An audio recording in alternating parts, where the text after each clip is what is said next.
Mes parents cupides m'ont dit, nous avons fait transférer l'acte de propriété. Tu dois être parti d'ici vendredi. J'ai souri parce qu'ils n'avaient aucune idée que la maison de 1 400 000 € était déjà placée dans une fiducie irrévocable et inattaquable, et que mon avocate était en chemin. Je suis Amélie, j'ai 28 ans, je suis une femme. Je mène une vie tranquille dans une petite ville de province, travaillant comme archiviste, une profession qui correspond parfaitement à ma personnalité. Mes journées sont consacrées à l'histoire, à préserver les délicates traces écrites de vie vécue il y a longtemps, et mes soirées sont généralement passées avec un livre et une tasse de thé. C'est une existence paisible et ordonnée, et je l'ai toujours chérie. Mais cet ordre a été brisé lorsqu'un dernier cadeau incroyable de mon oncle bien-aimé a fait s'effondrer la véritable nature de mes parents sur moi, me forçant à construire une forteresse autour de mon héritage et de mon cœur. Avant que cette histoire ne se déroule, j'aimerais entrer en contact avec vous. S'il vous plaît, faites-moi savoir dans les commentaires d'où vous regardez et quelle heure il est dans votre coin du monde. Il est incroyable de voir jusqu'où ces histoires peuvent voyager. L'appel est arrivé un mardi, une journée si grise et banale que son souvenir est maintenant gravé dans mon esprit en contraste frappant avec la nouvelle qu'il apportait. L'interlocutrice était une femme avec une voix comme de l'acajou polie, lisse, professionnelle et sombre. C'était l'avocate de la succession de mon oncle Benoît, un nom que je lui avais entendu mentionner mais que je n'avais jamais rencontré. Elle m'a informé avec une douceur exercée que mon oncle était décédé paisiblement dans son sommeil 2 nuits auparavant. Le monde a semblé basculer sur son axe. L'oncle Benoît, le frère aîné de ma mère, avait été plus un père pour moi que le mien. C'était lui qui encourageait mon amour de l'histoire, qui m'avait appris à faire des ricochets sur l'océan, et dont le rire tonitruant était la bande sonore de mes souvenirs d'enfance les plus heureux. Il était mon pilier, mon confident et mon héros. Des larmes ont brouillé ma vision alors que l'avocate continuait. Les funérailles seraient une petite cérémonie privée selon ses souhaits, mais la raison de son appel était le testament. Il m'avait, expliqua-t-elle, laissé quelque chose de significatif. Elle m'a demandé si je pouvais venir à son bureau vendredi pour discuter des détails. J'ai accepté dans un état second. Le reste de la conversation n'était qu'un bourdonnement sans importance à mes oreilles. Le mot significatif a à peine été enregistré par mon cerveau. Qu'est-ce qui pourrait être plus significatif que l'homme lui-même qui était maintenant parti? Quand je l'ai dit à mes parents, Éléonore et Jean-Pierre, leur réaction a été étrange. Ma mère, une décoratrice d'intérieur qui valorisait l'esthétique par-dessus tout, a offert quelques phrases de condoléances sèches avant de demander immédiatement, a-t-il mentionné ses finances? Il était toujours si secret. Mon père, un conseiller en gestion de patrimoine qui voyait le monde à travers des feuilles de calcul et des marges de profit, a hoché la tête en signe d'accord. Benoît était un homme avisé. Il a dû accumuler un joli petit pécule avec ses brasseries en bord de mer. Il y avait une lueur dans leurs yeux, une curiosité prédatrice qui m'a donné la chair de poule. J'ai marmonné que je ne savais pas, que j'étais simplement en deuil, et je me suis retiré en moi-même. Vendredi est arrivé, et je me suis retrouvé assise dans un fauteuil en cuir face à maître Evelyne Roche, l'avocate. Son bureau était impeccable, surplombant le port de Nantes, une vue que Benoît aurait adorée. C'était une femme vers la fin de la quarantaine, avec des yeux vifs et un air de compétence inébranlable. Elle m'a tendu un mouchoir avant même de commencer, un petit geste de gentillesse qui m'a presque brisé. Elle a parlé du respect et de l'amour de Benoît pour moi, de la façon dont il admirait ma force tranquille et mon indépendance. Puis elle a fait glisser un grand dossier sur le bureau. Benoît a été très clair dans ses instructions, a-t-elle dit, sa voix s'adoucissant.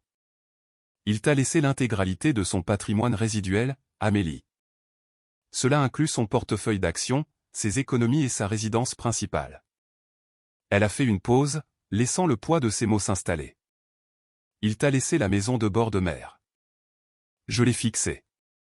La maison de bord de mer. Ce n'était pas seulement une maison, c'était un sanctuaire. Perché sur une falaise surplombant l'Atlantique, c'était une structure magnifique de cèdre vieilli et de verre que Benoît avait conçu et aidé à construire lui-même. C'était là qu'il m'avait accueilli pendant des étés entiers, où nous avions eu de longues discussions sur la vaste terrasse, et où l'odeur du sel et du pain était imprégnée dans chaque mur. C'était l'incarnation physique de l'esprit de mon oncle. Elle n'avait pas de prix pour moi, mais je savais qu'elle avait une valeur réelle très élevée. L'immobilier dans cette zone était astronomique. Maître Roche l'a confirmé, me donnant une évaluation qui m'a donné le vertige, 1 400 000 €. L'avocate a expliqué les étapes suivantes, le transfert de l'acte de propriété, le processus de succession, les clés. J'étais l'unique héritière. Mes parents n'étaient pas mentionnés dans le testament, à l'exception d'une petite somme d'argent fixe laissée à ma mère, sa sœur, ce qui ressemblait plus à une obligation qu'à un cadeau. Benoît était très spécifique à ce sujet, a ajouté Maître Roche, avec une lueur illisible dans les yeux. Il voulait s'assurer que toi, et seulement toi, sois la bénéficiaire du travail de sa vie. Ce soir-là, j'ai conduit jusqu'à la maison de bord de mer. Les clés que Maître Roche m'avait données semblaient lourdes dans ma main. En entrant, j'ai été accueilli par le silence familier et réconfortant. Tout était tel que Benoît l'avait laissé. Un mot croisé à moitié terminé sur la table basse, son fauteuil usé préféré orienté vers la vue sur l'océan. Une photographie de moi à 10 ans, grimaçant avec une dent de devant manquante, sur la cheminée. Une vague de chagrin et de gratitude m'a envahi si puissamment que mes genoux ont flanché. Je me suis effondré sur le sol et j'ai pleuré ma perte, son immense générosité et l'avenir qu'il m'avait offert. Quand j'ai finalement appelé mes parents pour leur donner les détails, le silence à l'autre bout du fil était épais et pesant. Toute la maison ? A finalement demandé Éléonore, la voix serrée. Et ces investissements ? Oui, ai-je simplement répondu. Eh bien, est intervenu mon père d'un ton faussement joyeux, c'est beaucoup à gérer pour une jeune femme. Une grande responsabilité. Nous devrons descendre pour t'aider à mettre de l'ordre dans tout cela. Je n'aimais pas le ton employé. Ce n'était pas une offre, c'était une déclaration. C'était le son de gens qui ne voyaient pas un foyer, mais une marchandise. Pas un cadeau, mais un gros lot. À ce moment-là, assise sur le sol de ma magnifique nouvelle maison, une graine froide d'effroi a été plantée dans mon cœur. La maison était un dernier cadeau de la mère, de mon oncle merveilleux. Mais je commençais à réaliser qu'elle était accompagnée d'une tempête. Et cette tempête était mes propres parents. La première semaine a été un tourbillon de logistique. J'ai pris un congé de mon travail aux archives et j'ai commencé le lent et douloureux processus de tri des affaires de mon oncle. Chaque objet contenait un souvenir, chaque livre une histoire qu'il avait partagée.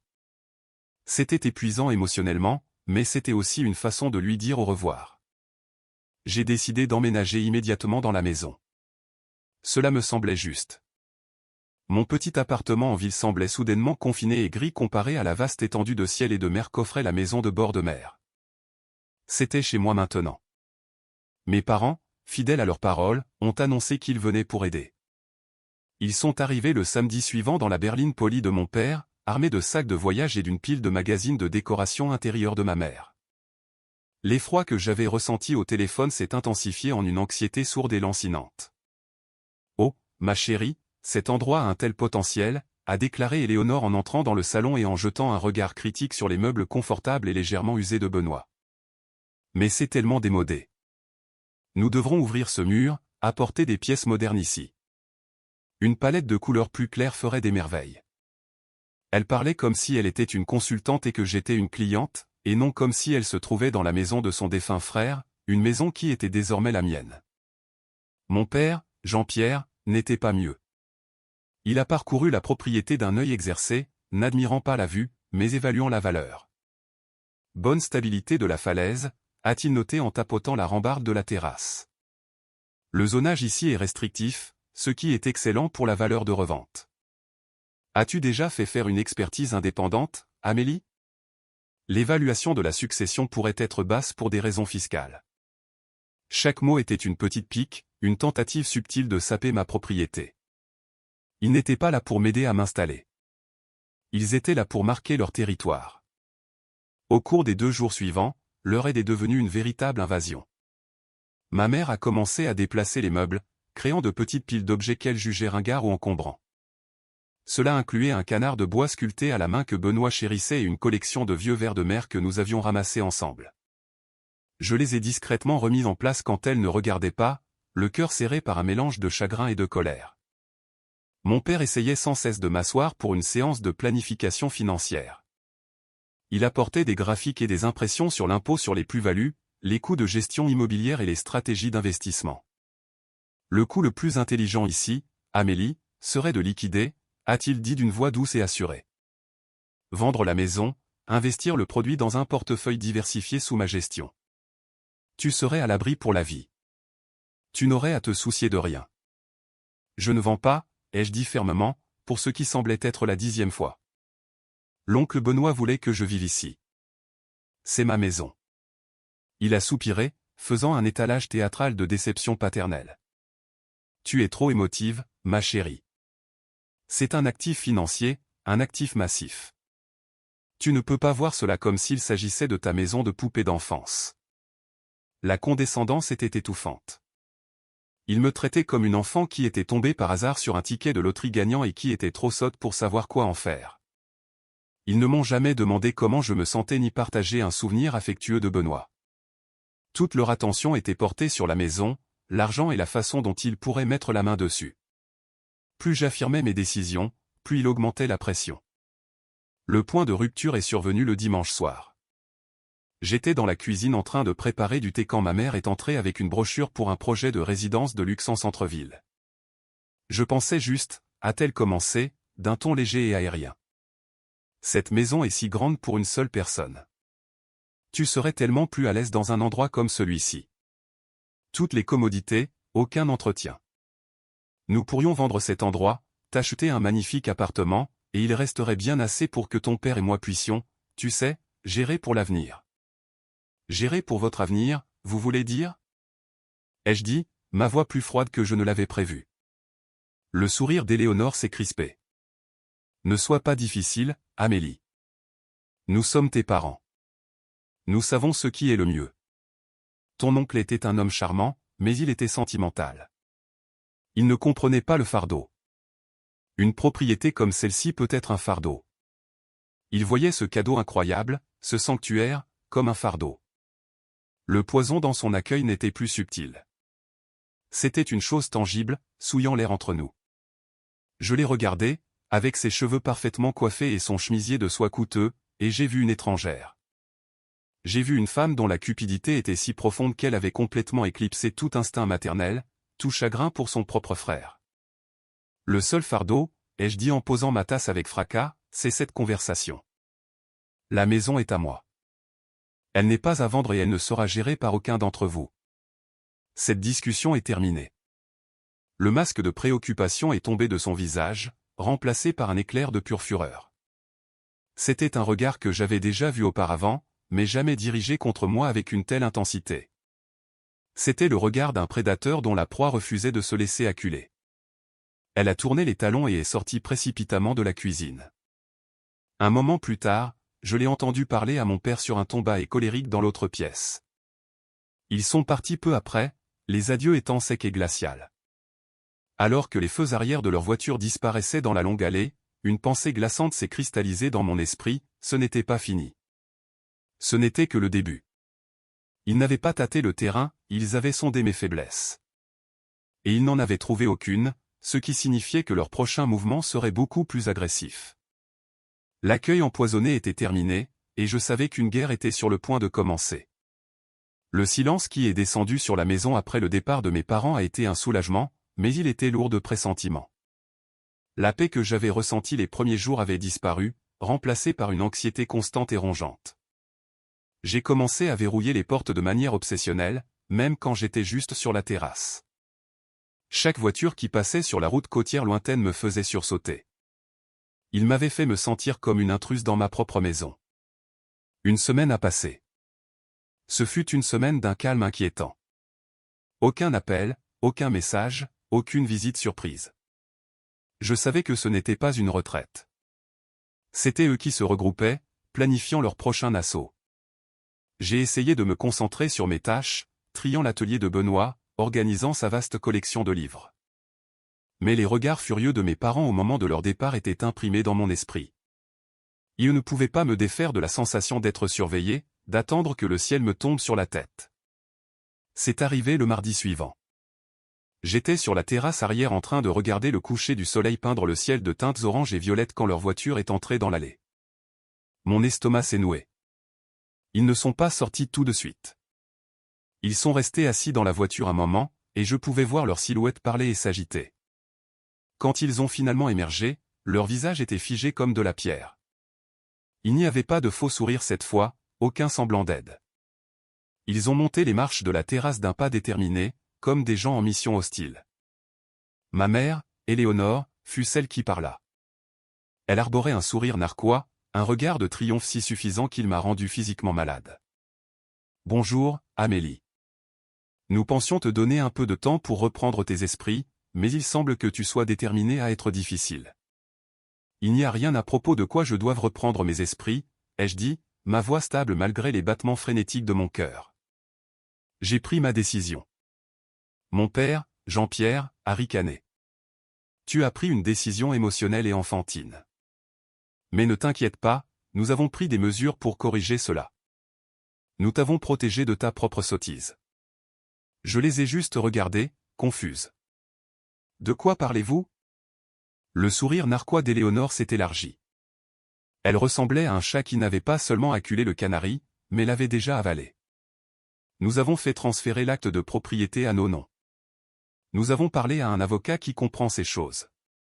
Benoît n'était manifestement pas dans son état normal quand il t'a tout laissé. Un homme de sa fortune évinquant sa seule sœur. C'est un cas classique d'influence indue. C'était facile à plaider. La maison nous appartient légalement maintenant. Le monde a de nouveau basculé, tout comme le jour où j'avais appris la disparition de Benoît. Mais c'était différent. C'était un tourbillon vertigineux et nauséabond de trahison. Vous ne pouvez pas.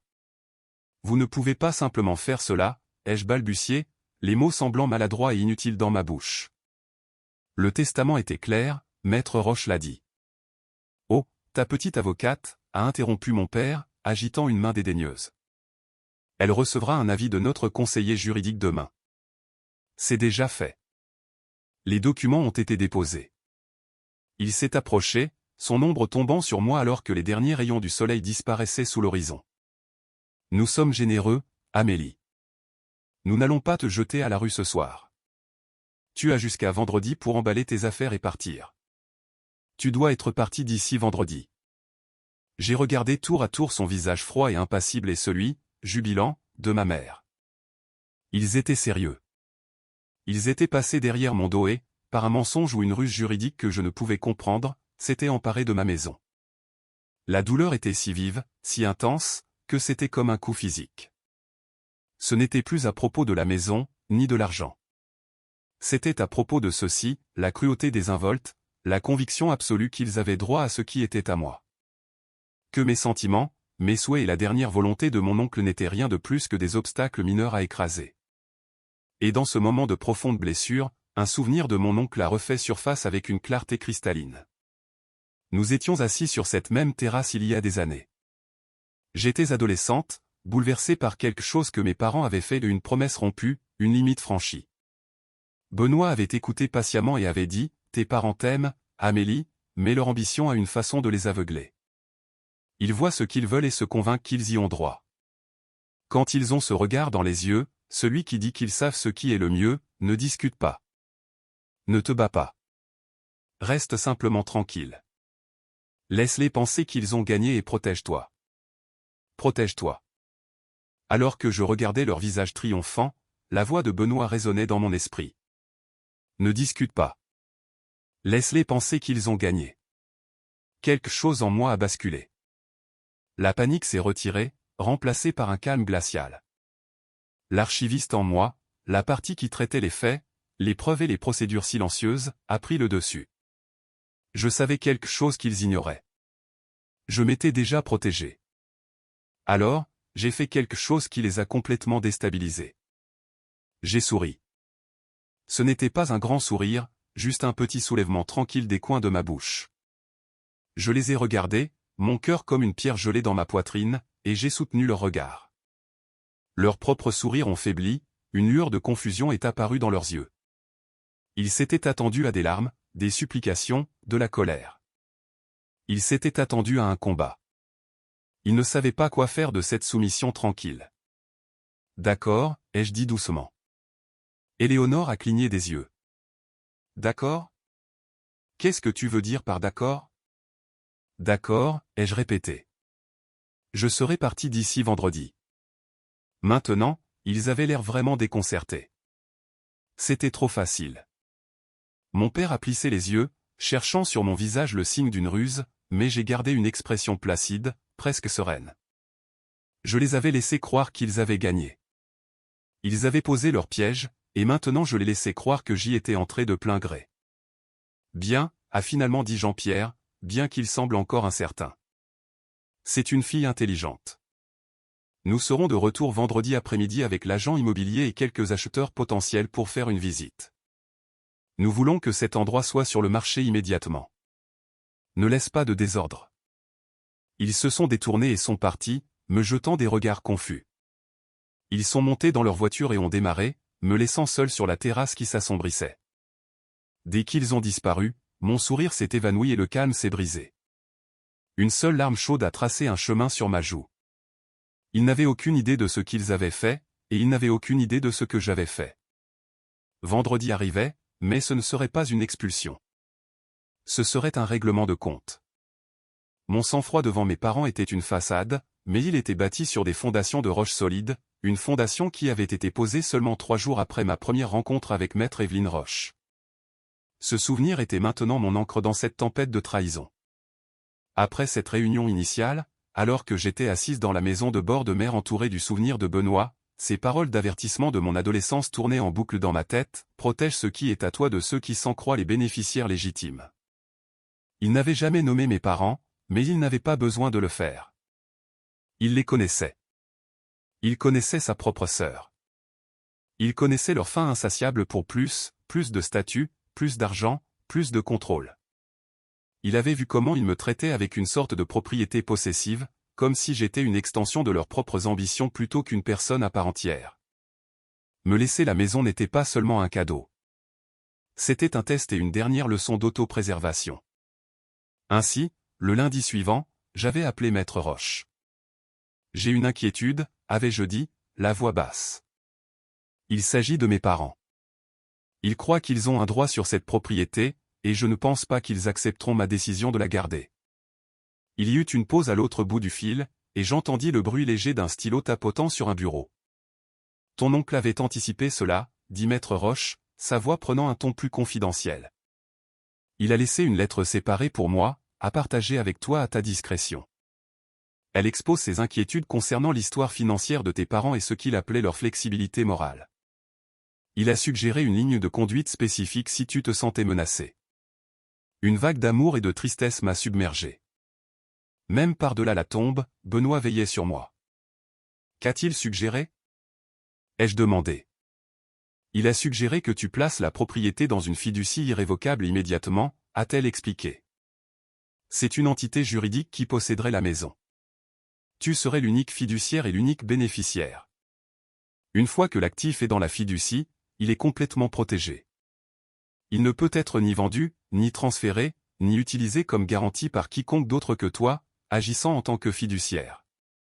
Cela vous rend, toi et la maison, légalement invulnérables. Elle a continué à m'expliquer les détails. Une fiducie irrévocable était, comme son nom l'indiquait, permanente. Elle ne pouvait pas être facilement annulée.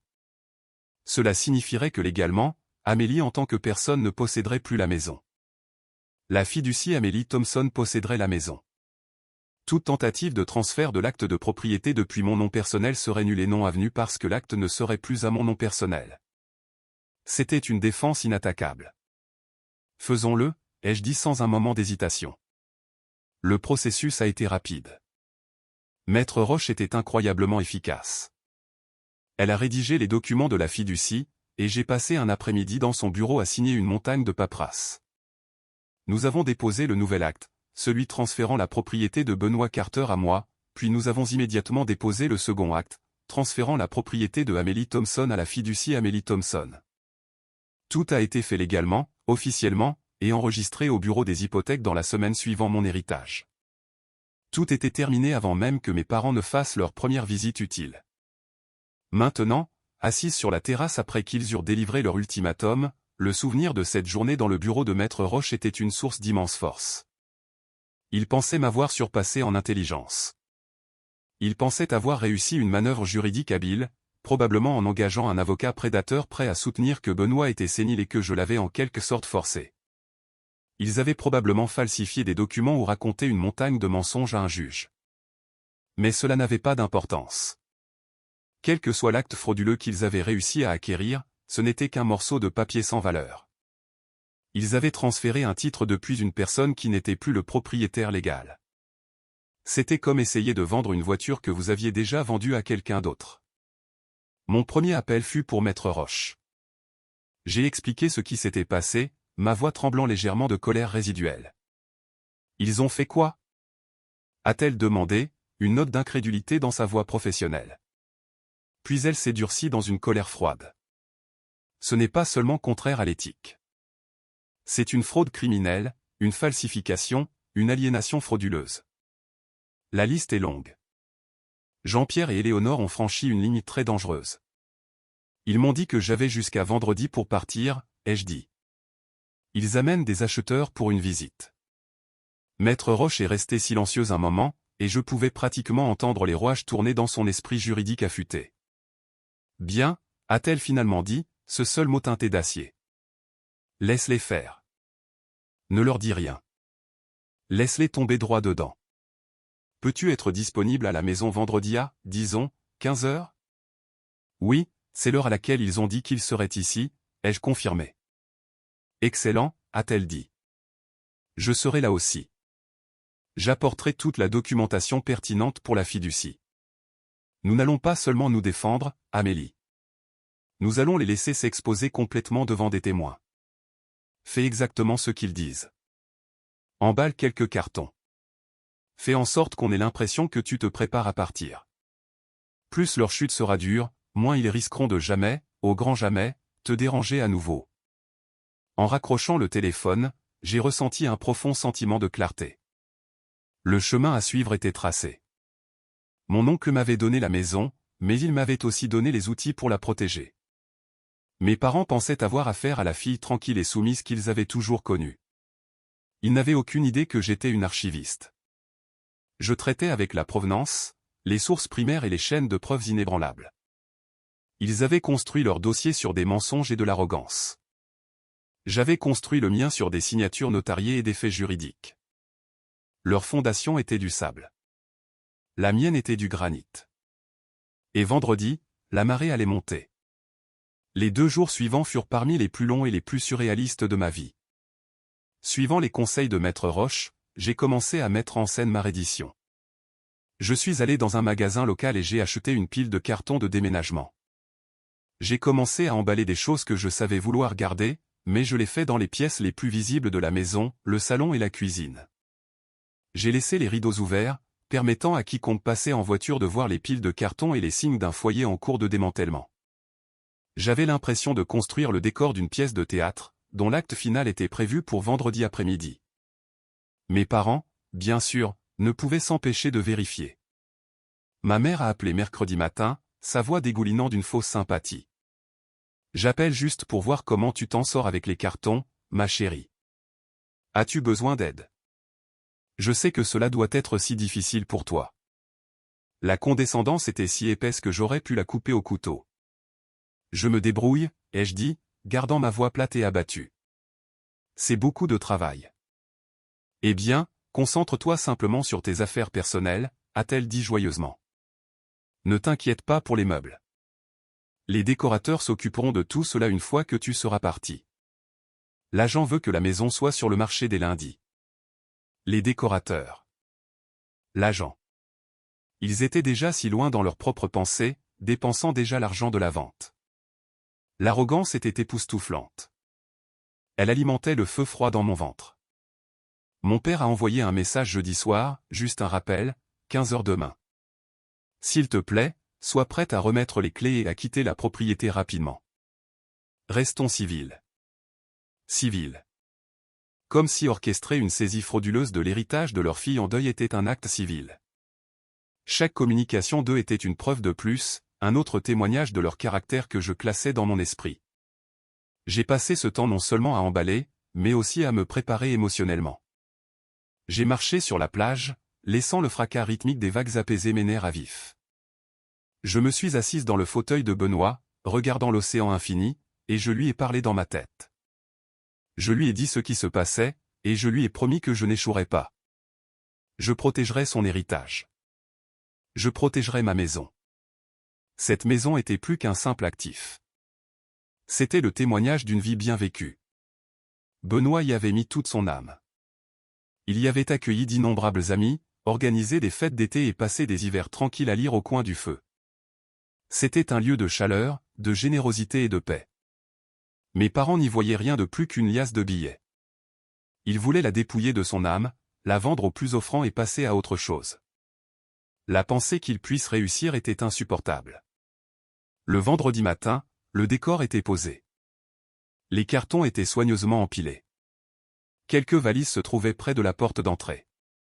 La maison semblait triste, comme si elle aussi pleurait ce départ supposé.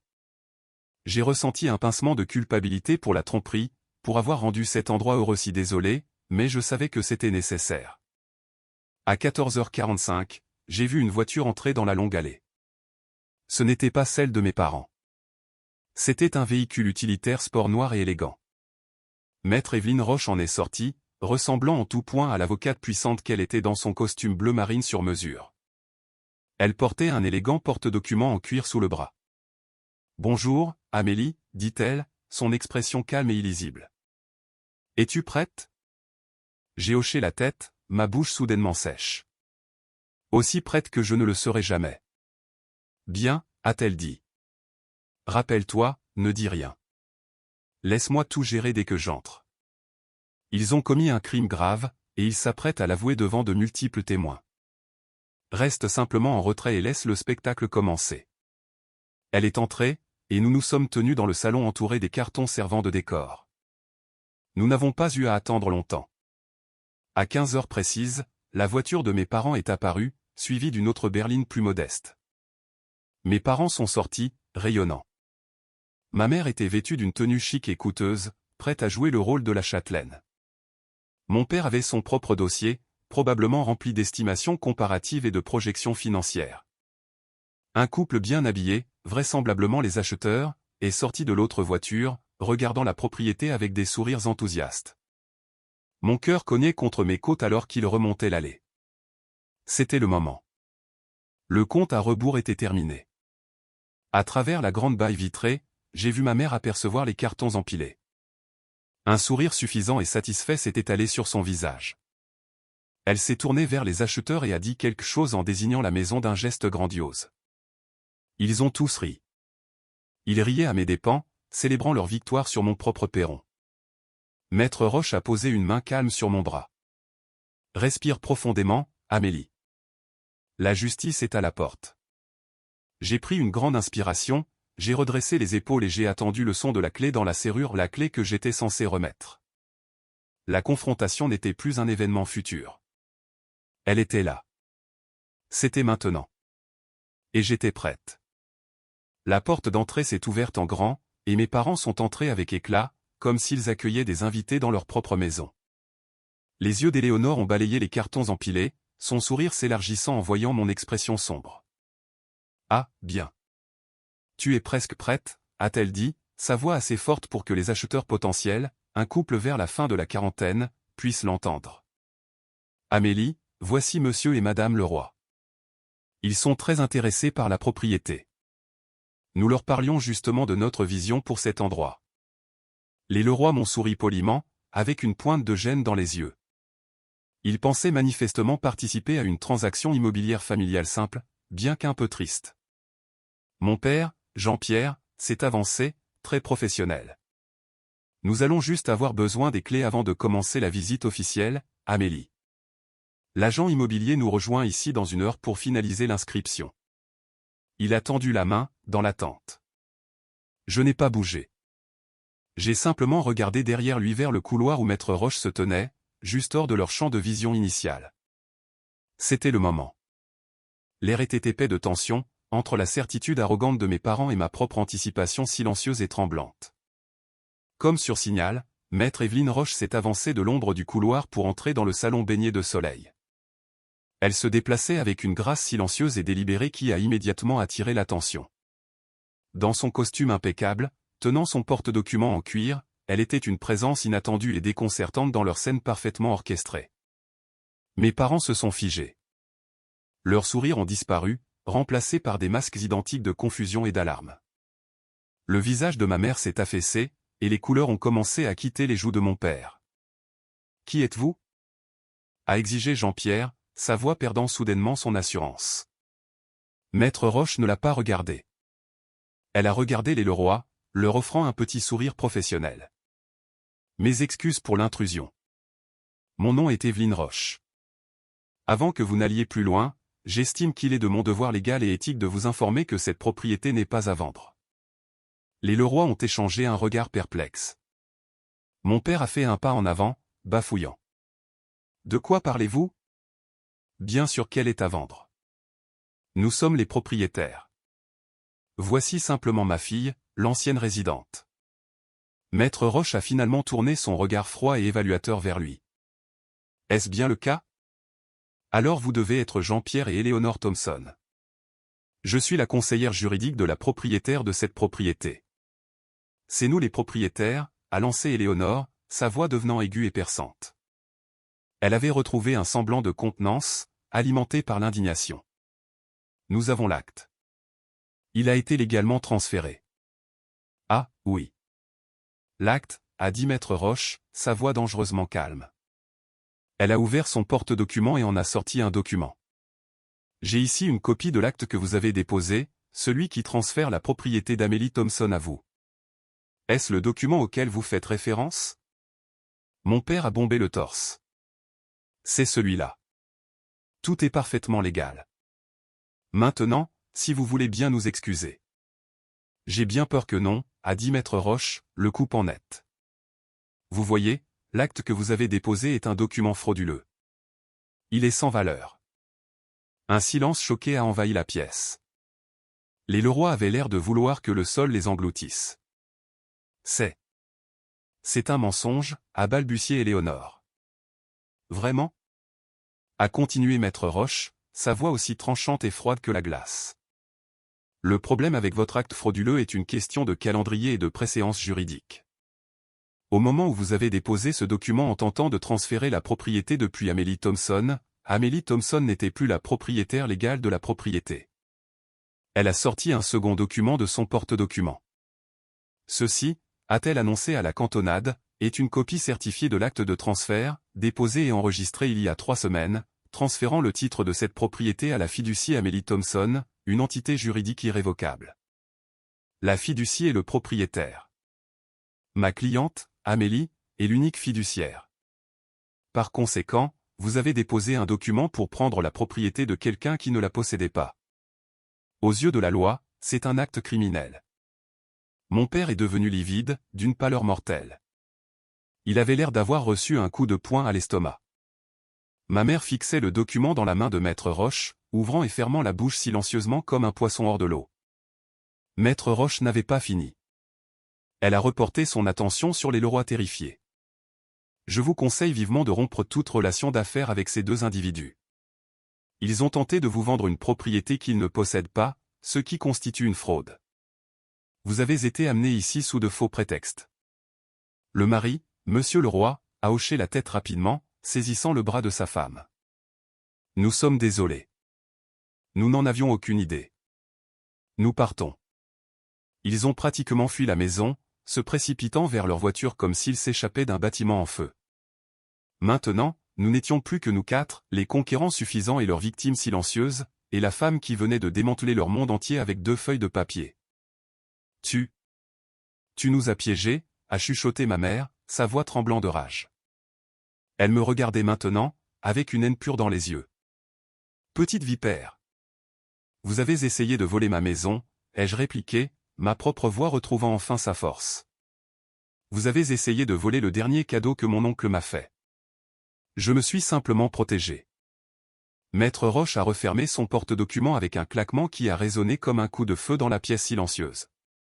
Le crime que vous avez commis s'appelle une aliénation frauduleuse, et il entraîne de lourdes peines, y compris des amendes importantes et une peine de prison potentielle. Vous avez sciemment déposé un document juridique falsifié avec l'intention de priver le propriétaire légitime de son bien. Compte tenu de vos professions, un conseiller financier et une décoratrice d'intérieur, une condamnation pour crime signifierait la fin de vos carrières. Vous perdriez tout. Elle a laissé ces mots flotter dans l'air, une menace si puissante qu'elle était presque une présence physique. Mes parents se tenaient là, dépouillés de leur arrogance, leur stratagème dévoilé et brisé autour d'eux. Ils n'étaient plus des figures d'autorité puissantes. Ils n'étaient que deux personnes cupides et sottes qui s'étaient fait prendre. Le tigre de papier avait été révélé, et il ne restait plus que la réalité pathétique et gémissante. Le lendemain du dévoilement était un paysage de ruines. Le monde assuré de mes parents avait été rasé en moins de 5 minutes. Jean-Pierre se tenait affalé contre le mur, le visage cendré, paraissant avoir vieilli de plusieurs décennies. Éléonore, après son bref éclair de haine envers moi, s'était effondrée dans un état d'incrédulité gémissante et choquée. La dynamique de pouvoir dans la pièce ne s'était pas seulement déplacée, elle avait été complètement inversée. Maître Roche, toujours aussi professionnel, a poussé son avantage. Elle n'était pas venue seulement pour les démasquer, elle était venue pour mettre fin à cela de façon permanente. Elle a posé son porte-documents sur la table basse et a sorti un dernier ensemble de documents et un stylo. « Vous avez deux options », a-t-elle déclaré, sa voix dénuée de toute sympathie. L'option numéro 1 est que je sorte de cette maison et que je dépose immédiatement un rapport auprès du procureur de la République. Je leur présenterai l'acte frauduleux, cette chronologie des événements et une recommandation de poursuivre les charges criminelles dans toute la mesure de la loi.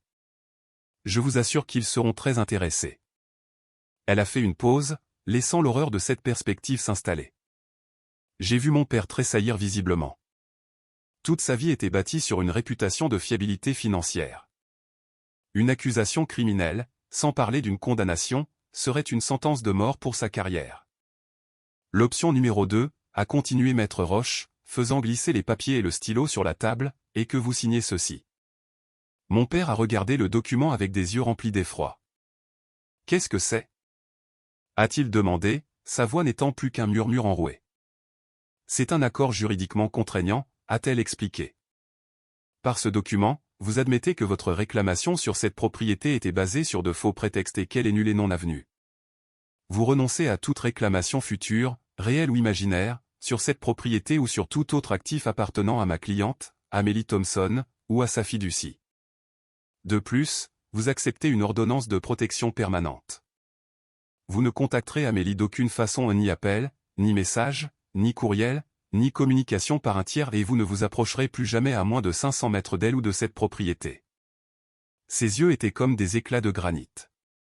Vous signerez ceci, vous franchirez cette porte, et vous disparaîtrez de la vie d'Amélie pour toujours. En échange de votre conformité totale, nous ne porterons pas de plainte au pénal. C'est votre seule offre. Elle n'est pas négociable. Vous avez 5 minutes pour décider. Le choix n'en était pas un. C'était la ruine contre l'exil.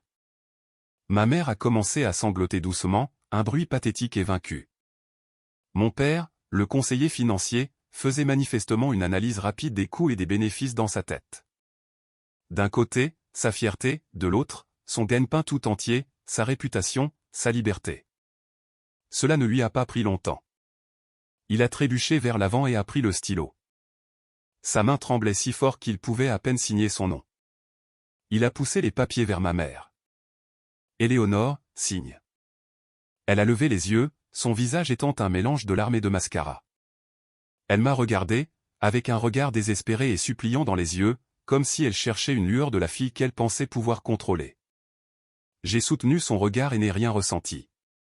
Le puits d'émotions que j'avais pour elle, amour, frustration, colère, blessure s'était finalement tari. Il ne restait plus qu'un vaste vide silencieux. Je ne lui ai donné aucune réponse. J'ai juste attendu. Avec un dernier sanglot convulsif, elle a signé le document. Maître Roche a pris les papiers, a vérifié les signatures et les a replacés soigneusement dans son porte-documents. Mon travail ici est terminé, a-t-elle dit. L'ordonnance de protection sera déposée au tribunal avant la fin de la journée.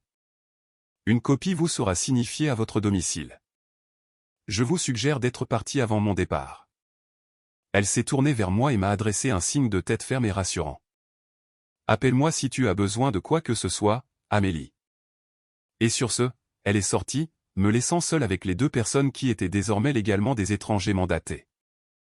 Ils ne m'ont pas regardé en partant. Ils ont rassemblé leur dignité brisée et sont sortis en silence.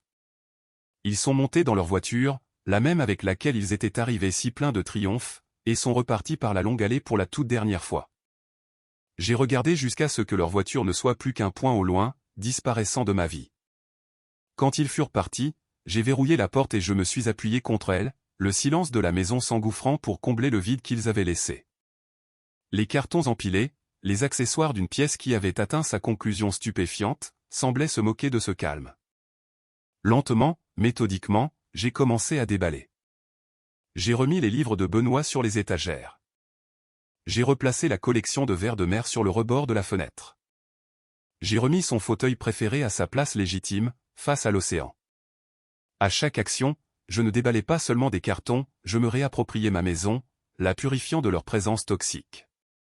Ce soir-là, j'ai emporté une couverture sur la terrasse et j'ai regardé les étoiles apparaître, une vaste voûte scintillante au-dessus de la mer sombre et murmurante. La bataille était terminée. La victoire était mienne, mais c'était une chose creuse et douloureuse. J'avais perdu mes parents. Mais la vérité était que je les avais perdus il y a longtemps. Je n'avais simplement pas voulu l'admettre. Mon oncle savait. Il m'avait donné cette maison, ce cadeau magnifique, mais il m'avait aussi donné la force de me battre pour elle, et ce faisant, la liberté de rompre une relation qui m'aurait lentement détruite. Les échos de la confrontation se sont estompés, remplacés par le son doux et intemporel des vagues sur le rivage. Pour la première fois depuis des semaines, j'ai ressenti un sentiment de paix s'installer sur moi. C'était une paix calme et solitaire, mais elle m'appartenait. Elle était réelle. Et dans ma maison au bord de la mer, j'étais enfin, véritablement, chez moi.